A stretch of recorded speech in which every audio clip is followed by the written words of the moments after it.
Made possible through support from the Arc of Aurora, Arc Thrift Stores, and Developmental Pathways. THINK+change Talks. The school-to-prison pipeline refers to policies and practices that push children out of classrooms and into the juvenile criminal justice system. Students with disabilities make up 12% of the high school population, but 75% of the students restrained and 58% of the students isolated. In addition, more than 13% of students suspended have been identified as having disabilities. Behavior problems are identified as one of the most significant issues faced by educators, administrators, and parents. Disability and School-to-Prison Pipeline, a series of different perspectives. I am State Senator Rhonda Fields. I am the Assistant Majority Leader for the State Senate. I represent Senate District 29, which is in Arapahoe County in Aurora. The way I see the school-to-prison pipeline is an administrator or teacher's response to a behavior that in the past was considered normal. But now, because of our zero tolerance policies or code of conduct policies, we see people responding to behaviors differently. And it's almost like it's accelerated.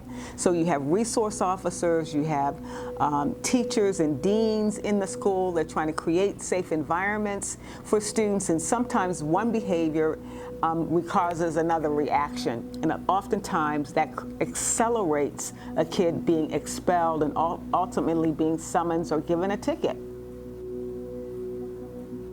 We know there's going to be the know-it-all in the classroom. We know that there's going to be the one that talks too much. We know there's going to be the class clown. You know that there's going to be someone that's constantly tired or sleepy in the classroom. And instead of being frustrated with those kinds of behaviors, we should have specific strategies that administrators and teachers could use to explore the reasons behind that behavior.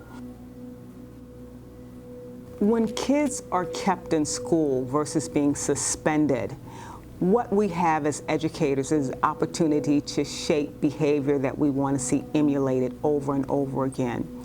So that might mean restorative justice. That might mean that young person sitting next to the person that they offended or whatever the behavior was, and maybe that child explaining the behavior, how hurtful that was, how harmful that was. The other person can hear their response, they can dialogue about it, and then lessons are learned. When you don't get the learning out of the behavior, then I'm afraid that the behavior continues. So I think that we need to intervene as administrators and teachers as soon as we see the behavior. We give teachers the tool to help that young person reframe what they're seeing and share with them what would be most appropriate in scenarios like that, and just mentor and guide and shape the kind of behavior that we know that would help them be successful moving forward. Our students who are black and brown, we know that when they're black and brown, the research says that their chances of being propelled into our criminal justice system is higher than our white students. But when you're black, brown, you have a disability, then the rate is even higher. Let's say you're black and you are autistic. And let's say as a young male, you're tall and you're big. And the teacher may not know how to manage those behaviors in the classroom. The potential of that child being suspended and later being summoned for some behavior that was demonstrated in class is pretty high. To learn more about educational supports for a child, start with that child's school guidance counselor or homeroom teacher. THINK+change Talks.